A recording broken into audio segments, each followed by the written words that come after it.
Hello, everyone.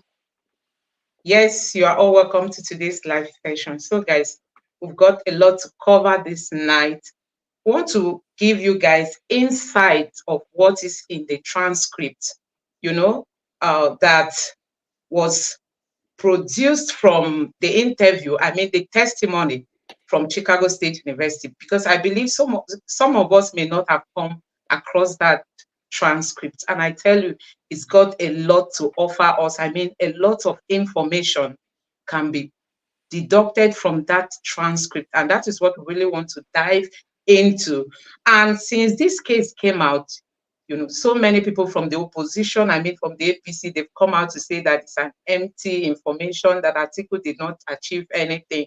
They are just like painting the wrong narrative, using the media to paint the wrong narrative so that Nigerians will get to believe the wrong thing. But I tell you, we are no longer in that dark age, when they just come out to say one or two things and then we'll believe. So we want to really dive deep into the transcript that is out there. Everybody, most people have seen it, but possibly they've not really gotten the key information in the transcript. So we want to go through that transcript. I'll be bringing Dr. Tell, and we know the judiciary, there's a lot going on in the judiciary. Many people have lost confidence.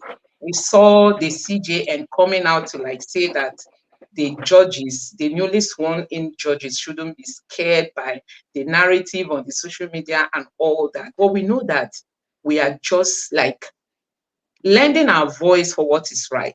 Nobody is trying to gag on the judiciary. We are just they should do the needful. Our judiciary and even our government. So many people, you can see this tweet, you can see what we have there on the screen. People have been calling on Face to Skyam that he once said this, that whosoever that submits, a forged WAEC certificate should be, let me read it. By the definition of school certificate or its equivalent in section 318 of the 1999 Constitution, you don't need a WAEC certificate to become president or governor. But if you present a forged WAEC or other certificate to INEC for any office, you will be disqualified. So this is one of the trending posts on Twitter. Many people are saying that, oh, Face to Skyam once tweeted this tweet. So today, the APC people are coming out to say, that the case that Atiku embarked on, the journey embarked on to the United States does not make any meaning. He came back empty-handed. But we know that something is in it. They are trying to shift our attention from the real issue.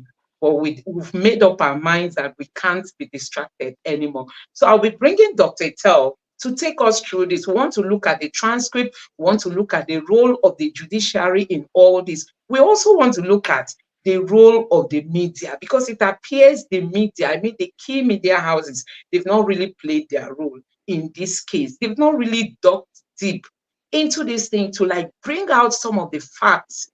Sometimes it appears they're even afraid to ask real questions, if not for people like Rufai and the few others. Some of them would just ask their questions up. So I'll be bringing Dr. Tell to digest this for us, go through the transcripts and bring in some of the facts that we all have to know, because I know that this case alone is enough to disqualify the sitting president. Nigerians must stick to that. And you can see Festus Keyamo once canvassed for this, that if anybody submits a forged WAEC or any other certificate to INEC, that person should be disqualified. Now, it has caught them. Let's see how they are trying to escape, but I believe that the judiciary is really going to do the needful. So, Doc, I want to bring you in. Please just take us through what we have for today so that our viewers get to know what you have for them. Okay, fellow Nigerians and lovers of Nigeria and Nigeria, good evening, and it's good for us to hang out once again in our normal time. Everybody relax. I've got my cup of coffee here. Let's just relax and have fun. If it is too hot where you are, if you're in somewhere very hot like Saudi Arabia or Dubai, you should have a cool drink. And let's just talk Nigeria. Okay, based on what Ifoma has said so far, we can summarize it in 3 ways. And that is basically what we prepare to discuss with us tonight. We want to debunk the lies flying around in the media about the real damaging information that is in the deposition transcript. We need to bring it up, and by so doing, debunk the lie that is flying in bought-up media houses. Secondly, we also want to bring to our notice this night the corruption that is wrecking our judiciary and how it is already destroying our democracy, including the Supreme Court appeal to the Supreme Court about the presidential elections. And finally, we want to bring it right before our doorstep that indeed our media houses have been bought over by APC and their supporters to do what? To bury the truth, both with what is happening in what happened in US and what is still happening in Nigeria. Meanwhile, before I go further, let's take a look at this particular Festus Keyamo tweet. It was done 10:25 a.m., 15th April 2019. 4 years ago, 4 years plus. When they think they are doing well, so to say, they begin to remember the Constitution, they begin to quote it. When it goes against them, they begin to spin it in their favor. Festus Keyamo tweeted here like a lawyer who went to school.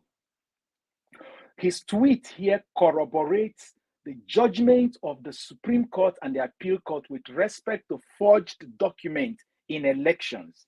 Look at him. He said it. He said, you don't need a WAEC certificate to become president. And that was when he was defending Buhari. You don't need a WAEC certificate to become president or governor. But if you present a forged WAEC or other certificate to INEC for any office, you will be disqualified. That is Festus Keyamo. Can Festus Keyamo stand today boldly and look Nigeria in the face and deny that this is not true and nothing but the truth with respect to the Constitution of the Federal Republic of Nigeria and the Electoral Act, Section 137, subsection 1J of our Constitution says it. Okay? Now, let us move on. Maybe we'll start with this transcript as a summary to play what happened today with the Arise News. Let's play that Arise News video, where I see my friend Ruben Abati all the time. Position made by Carl Westberg, the witness of the Chicago State University in the case of former Vice President Atiku Abubakar's request for the release of President Bola Ahmed Tinubu's school records in the yet-to-be certified transcript obtained by our sister publication, This Day Newspapers. Westberg told the court that the diploma, which is also called a certificate that President Bola Ahmed Tinubu presented to INEC, was not like the ones issued by the university in 1979, but however looked more like those produced in the 1990s. Well, in one breath, Westberg also claimed that CSU did not find any diploma issued by 1979 to Tinubu, but in another breath claimed that the school had in its file the diploma dated June 27, 1979, which was the copy released last year to Enaharo Eba under the order of a U.S. court. Well, let's go over some excerpt of the deposition transcript. Carl Westberg was responding to questions from Angela Liu, lawyer to Atiku Abubakar. The question from Angela goes, you have never seen a diploma that cut off the signature of Herbert Conley position like this? Answer, correct. Question, and CSU does not have a 1979 diploma that contains the font, CL signatories, and wording apart from the INEC diploma. Westberg answered correct. Question, so CSU does not know of any diploma dated 1979 like the INEC diploma that has ever been issued? Answer, correct.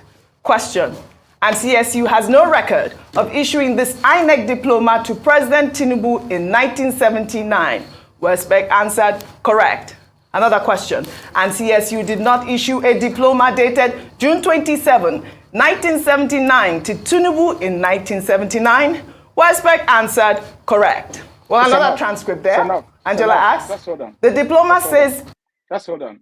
So we don't lose the track of this.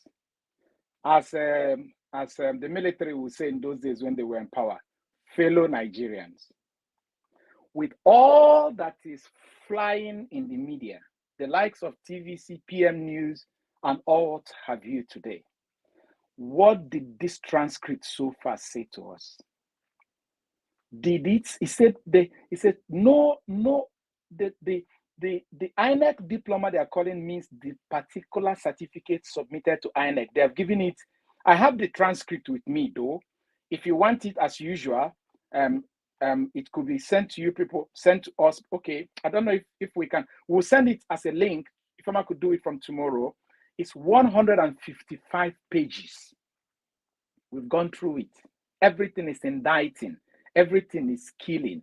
Everything is a minus. The certificate that was issued, the INEC diploma, is not the same diploma. They don't have it. It is a 1979 diploma certificate that looked like the one issued in the 1990s.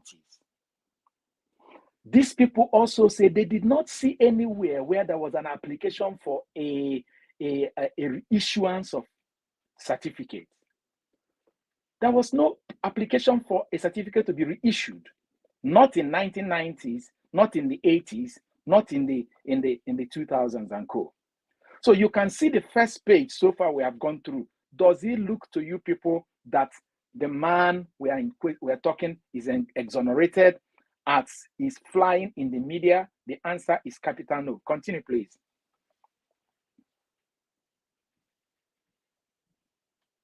It was granted on June 22nd, 1979.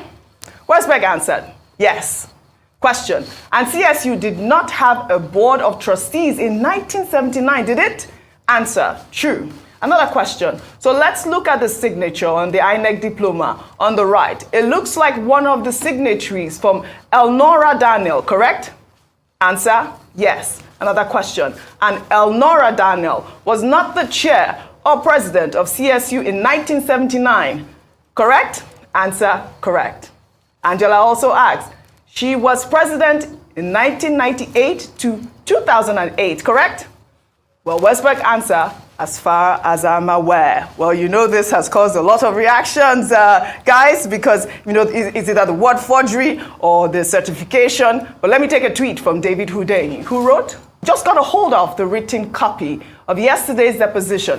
And yeah, Chicago State is in just as much trouble. Well, apart from confirming that the certificate submitted to INEC is a forgery, they also confirmed that they have no way of knowing that Bola A. Tinubu and Bola Ahmed Tinubu are in fact the same person. Well, Temitope Ajayi also in response, I believe he is the press secretary to President Bola Ahmed Tinubu, he wrote, we should be clear. In the deposition made by the Chicago State University, there was nowhere the university said the certificate presented to INEC by President Tinubu is fake. The university insisted on that oath that President Tinubu graduated with honors, and even at that, replacements for lost certificates are done by vendors, not the university. They claim that President Tinubu submitted... Hold on. You have seen, I know you will say, but maybe David Hunde is already an opposition. That's true. But even if David Hunde is an opposition, did he lie? Because I have a copy of this same transcript. It's 155 pages. I have a copy. But look at what the press secretary to the president is saying. That there is nowhere. When you can see all the questions asked, the man, Westberg, is the registrar of the university.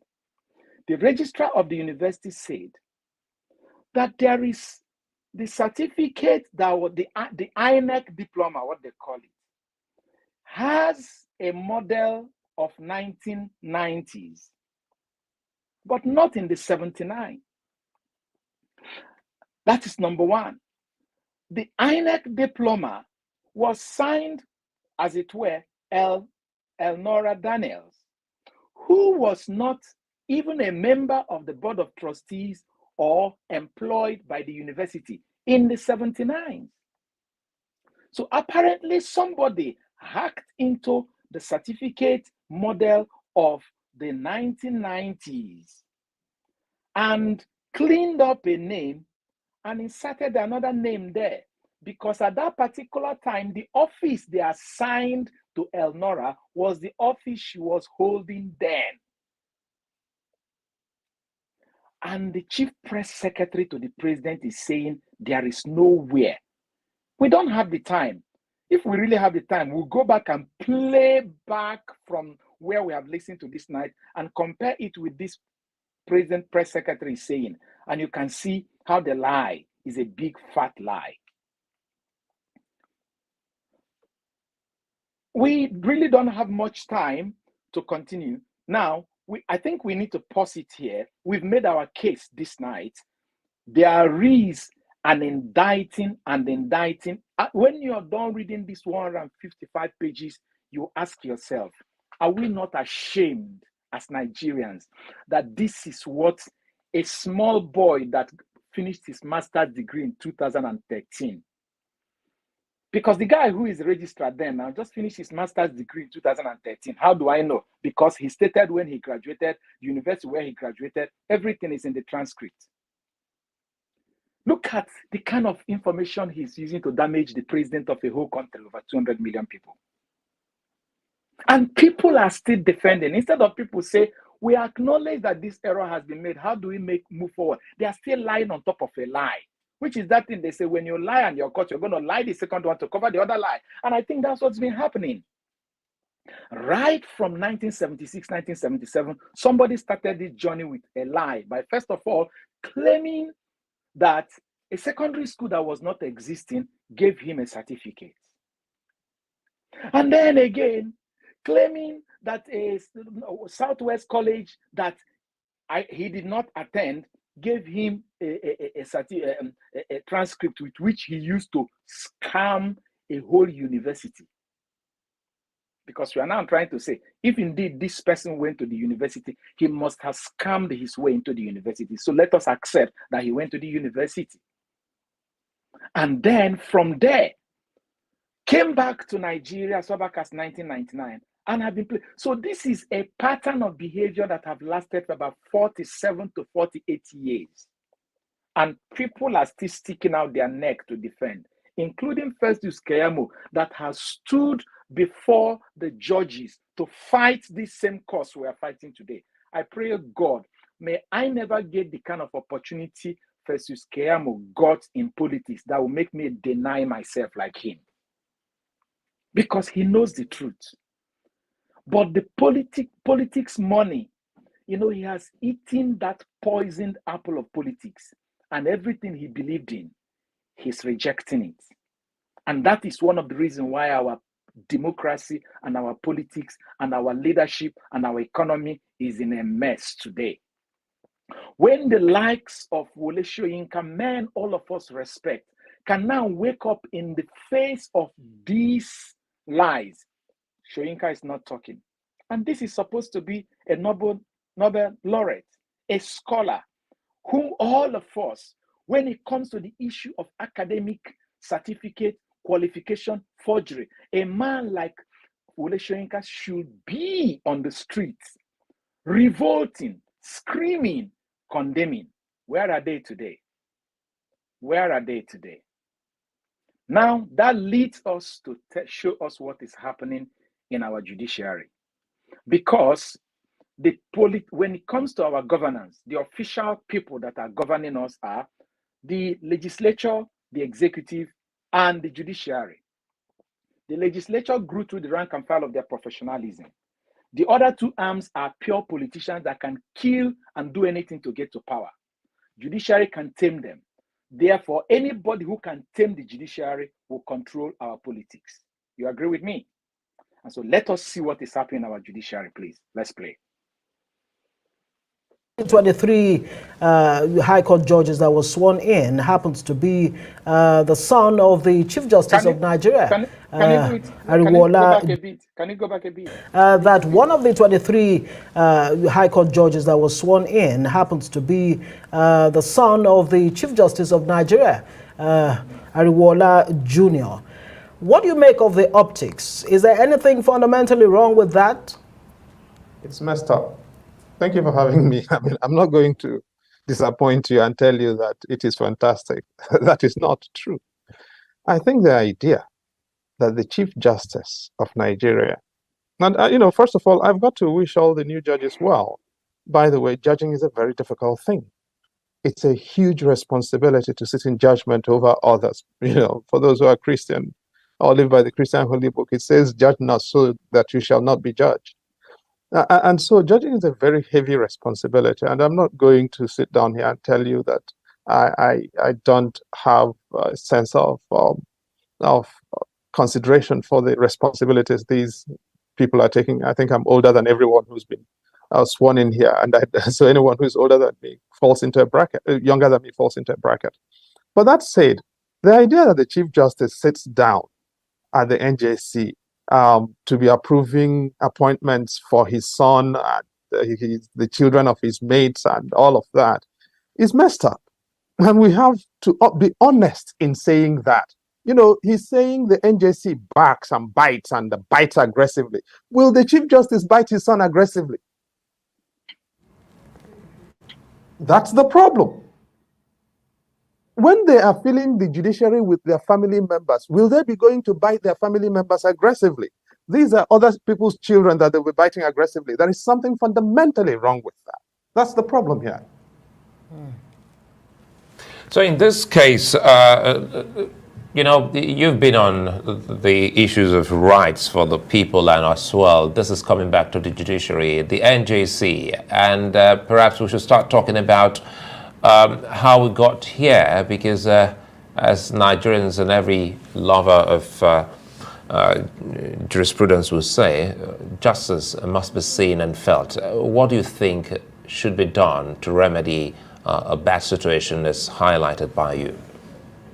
No, we all are Nigerians, and the first thing we've got to do is to acknowledge that we've got a problem. Until Justice Uwais, who was the 8th indigenous Chief Justice of Nigeria, only one Chief Justice, the first Chief Justice, Chief Justice Ademola, had a son or a child of his on the judiciary. That was the late Neka Ademola, who rose to the Court of Appeal but couldn't get to the Supreme Court for reasons that should not detain us here. But since then, I will not go into details on this program, but most Chief Justices, with the exception of about 2 of them, have had, or 3, if I add one of the ones that was forced out, have had their children or relatives appointed to high office in the judiciary. That will suggest a tendency that needs to be questioned. And when members of the bench begin to convert judicial office in order to create family dynasties in it, that begins to undermine public confidence in the judiciary. The Code of Conduct, the Judicial Code of Conduct, supervised by the National Judicial Council under the self-same Chief Justice, legislates that members of the judiciary should not convert their office for private gain or for the gain of their relatives. When I, as a senior judge or a Chief Justice, begin to plant my children onto the bench, creating intergenerational family succession pipelines, what I am doing is converting my judicial office into private gain. That violates the Judicial Code of Conduct. That is exactly what is happening. And when that happens, people lose faith in the judiciary. Even when these children or relatives do qualify, or even more than qualify in some instances, I mean, should they pay? Can you pause it, please? Just because, yeah. I'd like to be given. So we don't lose track. I like those terminologies he used. Creating family succession pipeline, which is against the code of conduct. The code of conduct says you should not use your office to the benefit of yourself, of your family. The NJC chairman is the CJN, the Chief Justice of the Federation, which means before the judges are passed or approved, he must sign it out. He must tick it up. And so the people he vetted include his son. It was from 20 states that they got those judges. And his son is the only representative from Oyo State. The question is, all the lawyers practicing in Nigeria, his son is the most qualified. In the whole of Oyo State, one family will corner the whole thing. You see why they can't look politicians in the face and challenge them? Because there's no difference. It says, family dynasty will, if we convert the judiciary into a family dynasty, it will erode public confidence. Senator Bulkachawa told us how he was influencing his wife, who was the president of the Court of Appeal. And when I think Justice Mary Odele, I think Justice Mary Odele's daughter is currently in the bench. Because as she was leaving, as I'm told, I don't know, I'll have to confirm, as she was leaving, one of the retirement package given to her was to bring her daughter in the bench as a judge. And do we remember that Peter Odele was a governor in Rivers State for 8 years? And when he left office, he went to court, to the Supreme Court, to get a perpetual injunction. Nobody can investigate his time. 1999 to 2007, the Supreme Court, where his wife was sitting, gave a perpetual injunction barring anybody from investigating him for life. And his wife left as a judge. And the daughter is there now, coming in as a judge. And Chief Justice, who is vetting, also included, in the whole of Oyo State, picked only his son. You haven't heard. Let us continue with this question. The lady is asking so far, what if their children are qualified? What if they are qualified? Now let's listen to one example of any of these so-called qualified, overqualified children. You know the thing. First of all, the genius of anyone should not be the punishment of a parent to discover that they've given birth to a genius.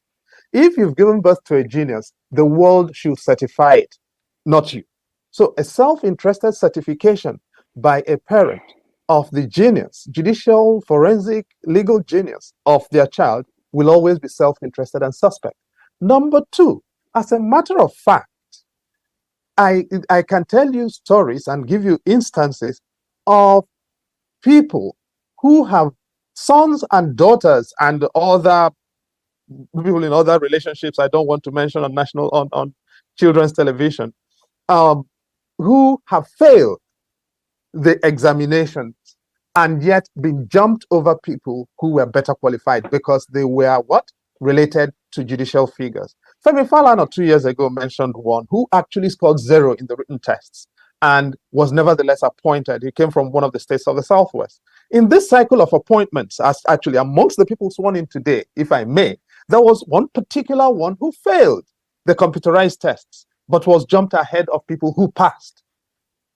Okay? In another cycle of appointments, not too long ago, there was one person who didn't even participate at all in the interviews of any sort and was put on the list because they were related to another judicial figure.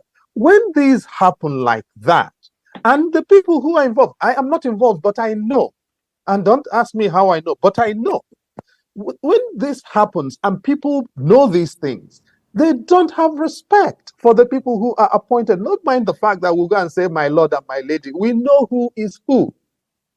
It's okay. Right, very Let's talk. quickly, Let's talk. on to one of the points raised by the CJN during the swearing in. He actually... Okay. In this cycle, meaning these people they swore in yesterday, somebody failed. And despite the fact that the person failed, they picked him over someone who passed. And the criteria why they picked him is because he is related to the people making the choice. That is number one. Some other persons some time ago who did not even participate in the qualifying test from nowhere woke up and was appointed. Why? Because of connection. Now tell me why such people cannot give a judgment that will benefit the politicians. Because remember that the DSS, remember that the EFCC, remember that even the public prosecution, Department of Public Prosecution, or whatever you call it, under the Office of the Attorney General, all of them are under the executive. And so when Wike told you that Tinubu can never lose in the tribunal, it's not because of evidence. It's because they, in the executive, knows that the scoreboard of the judiciary in itself smells of fresh skeleton, and that they dare not do what the executive wants because they can be exposed. When they bring out their dossier, the nation will run away. Nigeria, where do we head from here? When the people we look up to save us are actually sitting in the same table where they're planning how to destroy us. Have you seen the judiciary that we are looking up to? Have you seen the makeup of according to him, the people who call my lord and my ladies? Have you seen the makeup of our lords and our ladies? Don't they? This is, in fact, even politicians will even use money and use thugs. But this one is systemic family succession pipeline. That's what he called it. This is more dangerous. People who are this professionally corrupt are more dangerous than politicians, because politicians, highest, you are 4 years in office. They knock you out and you go and fight with your fellow politicians again. But as a judge, it's only your age or the number of years, either 35 years, I think now they have increased their age to 65 or 70, I can't remember. So the moment you enter, you are there for life. Now, let's continue. Please, let's continue. He charged the judges to always apply constitutional provisions in deciding each case. Constitutional provisions and their conscience. Quoting the CJN there, how important is it to stress this point? Well, clearly, the judges swear to apply the law, and the basis of the law is the Constitution. So if he wants to restate it, it's well within his rights as Chief Justice to restate it. But that is what the lawyers swear to do. The point is that the judges swear to do, indeed the lawyers, as a matter of fact. But it seems to me this is a point that needs to be restated not just to incoming judges, but to existing judges and justices at all levels. When you read some of the judgments coming out of these election petitions, you wonder whether the senior judges and justices who are sitting on those across the board, particularly at the state levels in many of the cases, you wonder whether many of them actually are aware of this particular admonition by the current Chief Justice, that they should be bound by law and by the Constitution. And that is a challenge in the country at the moment. And the perception that justice what people call justice, or certainly judgments, or the business of the courts is being transacted, for value, for material value between parties and those who are deciding the cases is very high. And we've got to acknowledge that reality. If we don't acknowledge that reality, something is wrong. Now, there are good judges, there are hardworking judges, there are judges who are doing their best in very difficult circumstances. And the fact that the NJC is not effective enough in disciplining the ones who are bringing the vocation of the judiciary into disrepute is giving a bad name to, indeed, the judges who are doing hard work. And the NJC needs to do better. Well, Mr. Odinkalu, we'll stay with you, and I will come back to you after this moment. Stay with us. Okay, that's fine. All right. Okay, so we can all see it, people. We can see that the official three arms of the government that is supposed to, the official three arms we have that are governing us is sick. I'm sorry. Of course, we know that the politicians, they are like, their own is like, the way some people are suffering from a certain disease that they have to always inject themselves, like someone who is suffering, all this kind of sickness that is like, it's normal. That is it. We know politicians, they are always going to do whatever they can do to win. But it is challenging that the judiciary we look up to is no different from those we are running away from. The judiciary we look up to, in the way they hire, they prepare themselves, because what is the moral boldness they will have when they sit in judgment? Can they look in the face of the man who put them there and put the man in jail? If they try anything, let's just even use, I'm sorry to say this, but I have to, facts. Let's face facts. Tell me how this judiciary, as we know today, can remove a sitting president.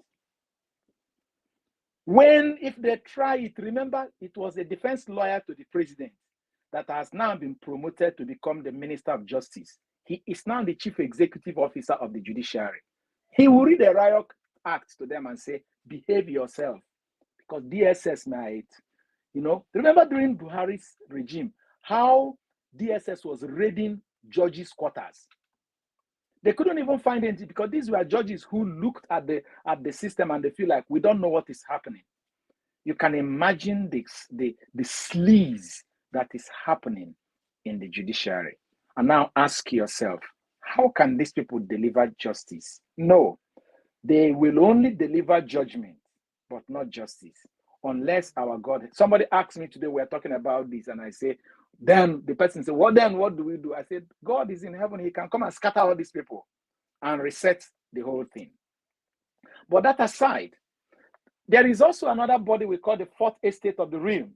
The fourth estate of the realm is the media, is the journalists, is those who dig information and make it bear so that the people will know what is happening. And those people, even though they are not officially recognized as a part of the government, the Constitution gives them the mandate to be those people can resort to get information on what is happening. They themselves are in trouble. And how do I know? Because a strong media personality is lamenting at what is happening in the media. Can we play the third video, please?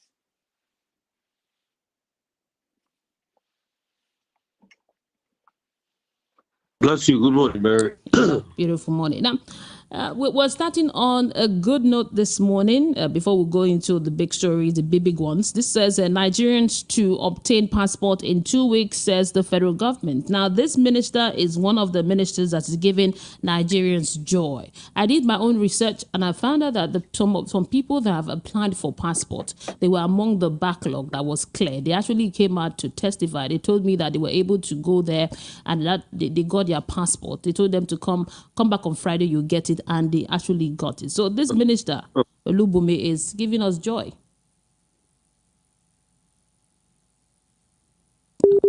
Oh my goodness, I thought you heard me. Well, I think we're having a bit of a network challenge here, but let's see. But they could not account for where the discrepancies came from. The school affirmed that they have a porous system, because most of the answers the school was giving, they couldn't even answer in the affirmative, and it's quite very different. And why I'm saying this, posterity with judges and judge BOP, is that there's a constant media blackout. A lot of people are, for some felony reason, are deliberately not reporting the full deposition. They're just reporting the government's reaction to it, and that's a media spin going on. As a journalist, you report all sides. They also further affirmed that there was a certain Mr. Orr that first gave Mr. Tinubu's lawyers his what's it called? The certifications that he got out of school that they are reading. And they said the Mr. Orr certified the document against the convention of CSU. They said it was an express case or something. And they said that Mr. Orr left the school after he certified the documents. So, but they said they didn't know the reason why he left. And they talked about myriads of issues. For some people that were lying that there was now Reba was not subpoenaed by CSU, now Reba didn't subpoena CSU, they confirmed that they gave CSU, that CSU gave now Reba the documents he came to present in the Nigerian court, that the Nigerian court failed to continue with the case. Can we pause? Can I come in, please? And excuse me. when they interrogated them for that. Just hold on. Point number one. So we just grab everything Rufai is saying here. He said there is a complete media blackout. That's most of the media is not reporting the detail of the transcript. They are just reporting the government side. And how did he summarize it? He says, this is pure media spin. Now, I told us last night, and I stand to be corrected. I am a professional PR person. I have a postgraduate diploma in public relations. When they hire a PR manager to a firm, it's PR managers are hired to come and help them. PR managers are known when there is a mess in the system. How can he spin things to clean up the system, to manage the damage? There is a media blackout. That's the first thing the media do is they suppress the truth and they magnify the lie. That's when you know that it's called media spin. Suppress the truth, magnify the lie. Say what people want to hear.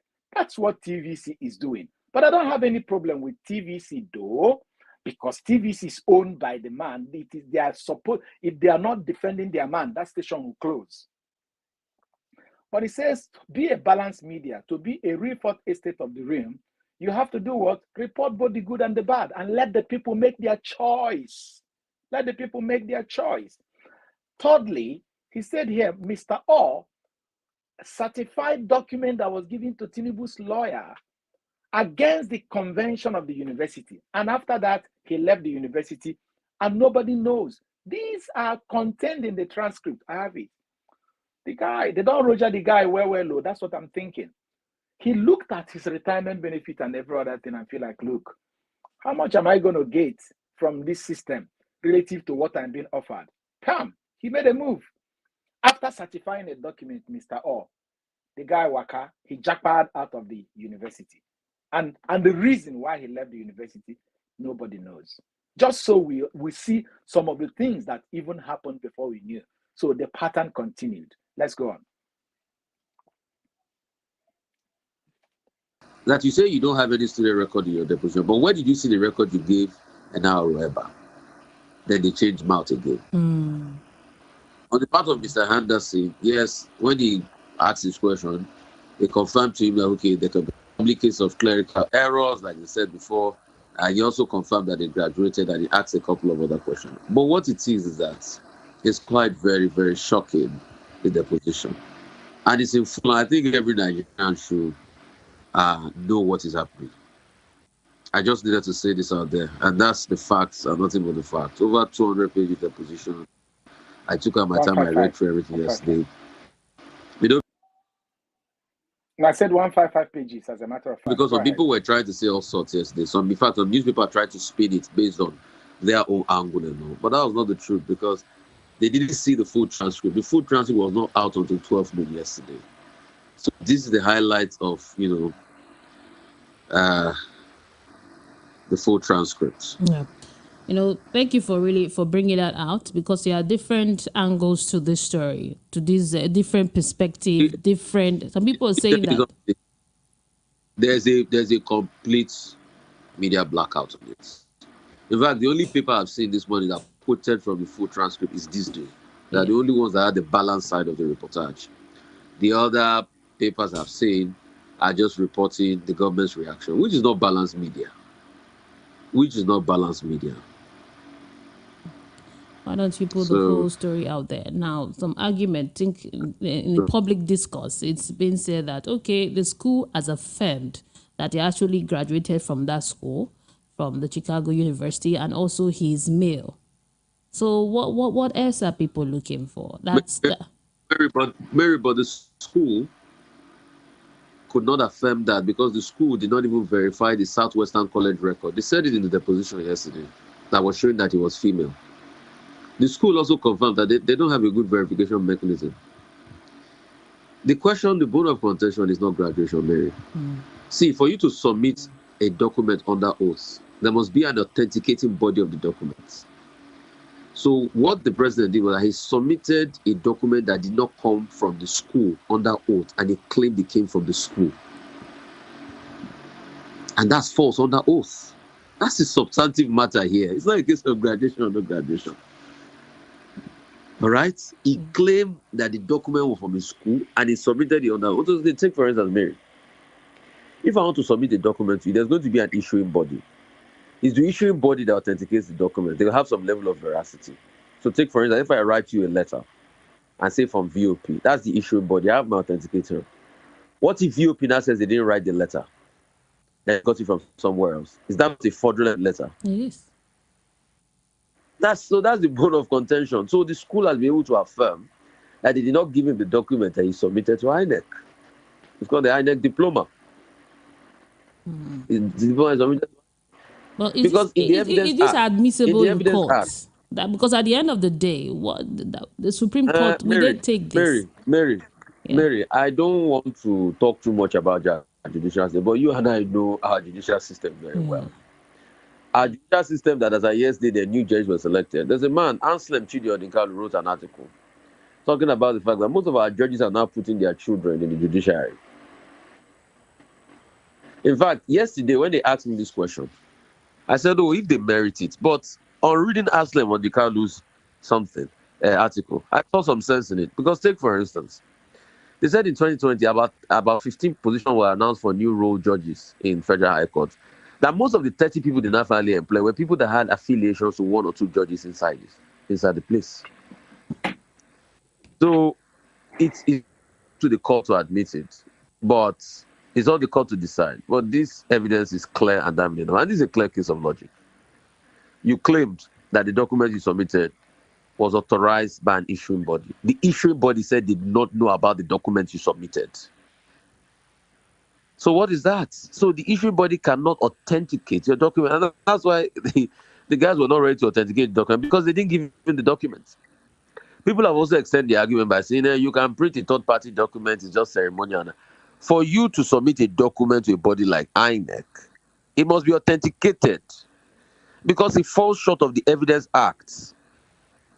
You remember during the Election Petition Tribunal that they said they would not admit some document because it falls short of the Evidence Act. Say, for instance, the EU reports. They said it was not authenticated by the EU, that the EU himself did not come and make the deposition and cross-examine their witness. So if you submit a document that you got from a third party, not the issuing house that you claim authenticated the document, then it falls flat on the streets. And it was as good as no document was submitted, because it was as good as a fraudulent document. That's the conversation. See, Mary, these arguments they keep making, you graduated, it's gaslighting. That's not the argument. It's just gaslighting. The main authentic part is the document you submitted has no integrity. The issuing house has come out to say that the document you submitted, they don't know about it. Mary, is just like you. Yeah. Say you're a member of staff of VOP. Yeah. And VOP said we did not issue your employment letter. Just imagine that. But okay, but now VOP admit that I was actually a staff here at a point, but the employment letter Good, that I submitted is not the good, one they gave good, me. That's it, right?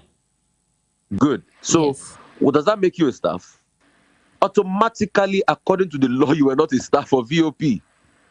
If you worked there, you were a freelancer.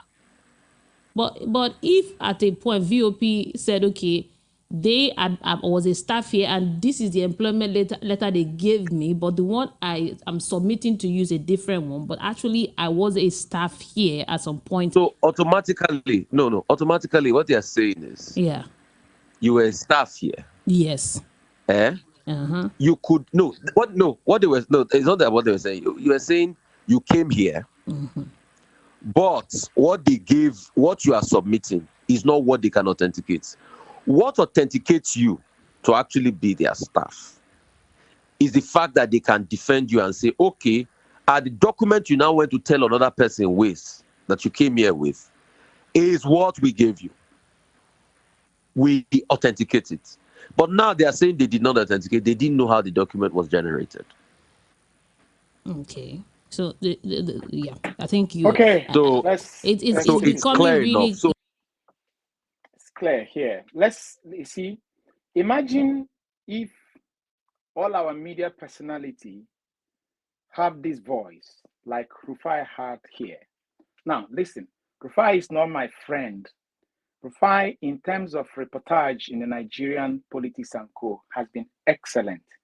I, as a person, I quarrel with Rufai. He knows the level where we quarrel. But I am an objective person. We share some differences, very strong differences in our political ideologies, I must say. But in terms of his journalism in Nigerian politics, we seem to align. I'm not hiding that, so I am not blowing his trumpet here. I told you people here yesterday, I have to rush to buy Guardian in those days just so I could read Ruben Abati's column. Then he used to do a lot of things with Professor Patu Tomi. It's called the Patitos Gang, if you know what it's called, Patitos Gang, Ben. But of course, he has tested politics money, and Ruben has gone his way. Now, if all our media personalities were to read, research, find the truth, and report it to Nigerians, don't you think the politicians will be on the edge? Don't we think that they will be cautious because they know that the media is going to skin them alive? But because the politicians know that the media is available, they are up for sale. David Hunde said it. He said it that he worked in the Nigerian media around 2015 and he realized that they are all for the highest bidder. They cannot say anything that will hurt deeply the man they are protecting his interest, the politician. And that is why the ones that is supposed to help us officially, they have failed us. The ones like the media that is supposed to help us unofficially, they are failing us. And the resultant effect of all of them is that our democracy is teetering, is suffering, the masses are in pain. Do you know how many people that died in Nigeria because of a tanker that exploded? How many people that have been kidnapped in schools up north since the inception of this administration? To what extent have our media reported it to be able to put pressure on government? To what extent? They scale it, they move on. They scale it, they move on. How many of our media are bringing these tweets by Festus Keyamo and dropping it in his face since all these stories started? Don't they see it? That is why the hope of Nigeria today are unofficial, quote and unquote, media houses like us. The People's Gazette, these platforms. Thank God for the opportunity we have of these platforms to say it the way it is. We are not saying it. Look, I am not a Labour Party man. I am not a PDP man or APC man. But when integrity starts bearing fruit in APC, I'll be the first to sing their praise. But as long as I'm concerned, APC is a swamp today. PDP is just when they are like, they are not here, they're not there. If they lose, they want to act Puritans. If they win, they are part and parcel. Because, I mean, is he not even, okay, look at it. I think it is in Bauchi State. The guy who contested for governorship in Bauchi State, who was telling us how corrupt APC was. He just lost and he has decamped back to APC. He has decamped back to APC. So, Nigeria, we need to all gather together, rally together, put pressure on these people, call out even the so-called mainstream media, put them under pressure, stop viewing them if they will not start telling us the truth. So that when they see how they have been abandoned, they can wake up to do something. Because if nothing is done, those that already have the power of the government, they have the gun, they have the money, they have the everything. And those that have the power of their voice in terms of the media, they are not doing anything. I pray God helps us. I don't know if you have more things to say or questions to ask, but this is where my own thoughts reaches its saturation this night. Yeah, Doc, thank you very much. Honestly, Nigeria has turned out to be something else. These politicians, they always have their way, the method they use, in meandering. You can imagine Festus Kayamo tweeting that whosoever forged or forges his or her certificate should be disqualified or should be removed from his or her position. But today, I'm even happy that he has not come on Twitter to tweet on this issue. He has not really been that active since he assumed his office.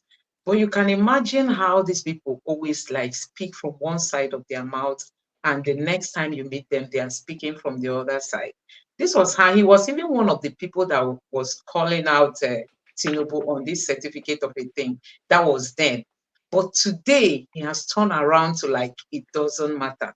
It has gotten to this point now. I don't, Nigerian youths, they've docked and docked until they came up with this tweet. And I just hope that he comes across this tweet so that he will know that this thing has really backfired.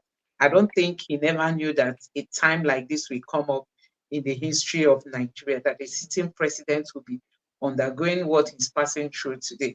But honestly, another thing is that this case is really affecting Nigerians across the world.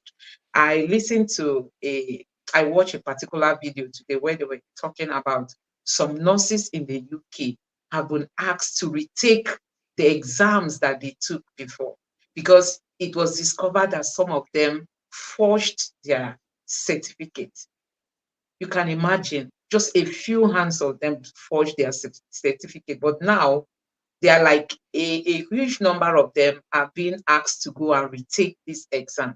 So because of this latest development, another person tweeted today, I was like, she has already applied to a university, but she was being told that because of this trending topic in Nigeria, that they've stopped, processing anything any form that came from Nigerians. I think there were two other countries that they added in the list. So you can imagine this thing is just a big embarrassment to our country, and also to the citizens of Nigeria. And that's why we have to keep lending our voices. We must call these people that they should resign. I think that is just where we should stand today, that they should resign, because I think the damage will not be that much if he insists to stay in Aso Rock, because he can't really go out and boldly talk to his counterparts, from different countries. He can't really go out to like stand for Nigerians.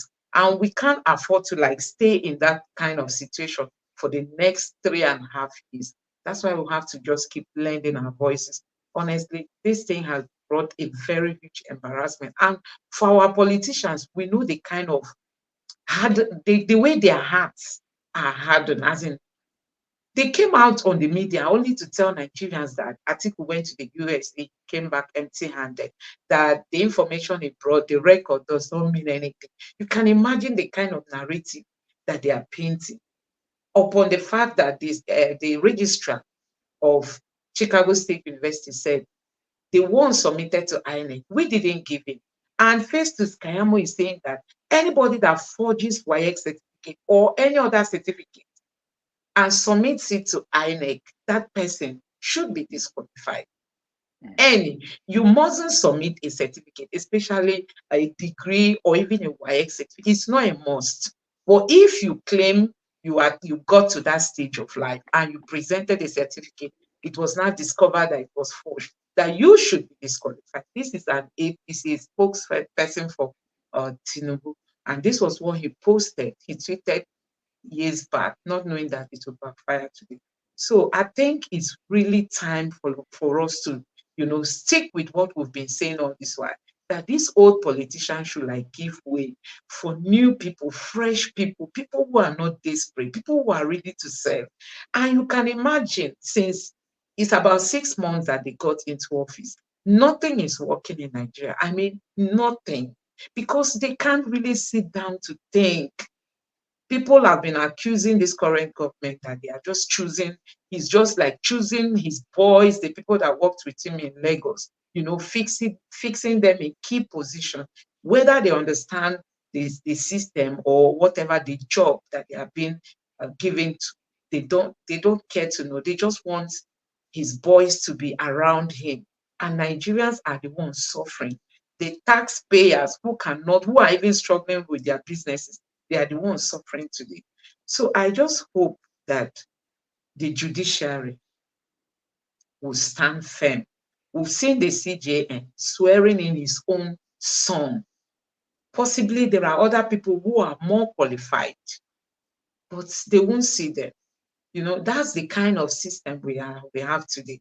Some of these people that were being sworn, if you really go close, you find out that they belong, either they are related to one politician or the other.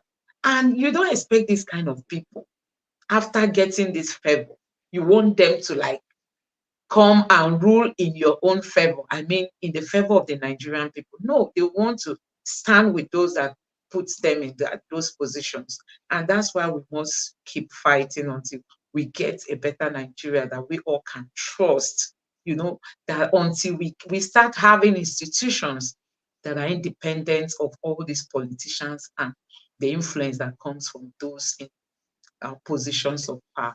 So, Doc, I think that's all I have to add. Yes, thank you. That's good. All right, we call it a night today. Thank you, Nigerians and all lovers of Nigeria, for tuning in tonight. We hope tomorrow will bring you a more interesting, more revealing, and more impactful information. God bless you and good night. Good night. Thank you.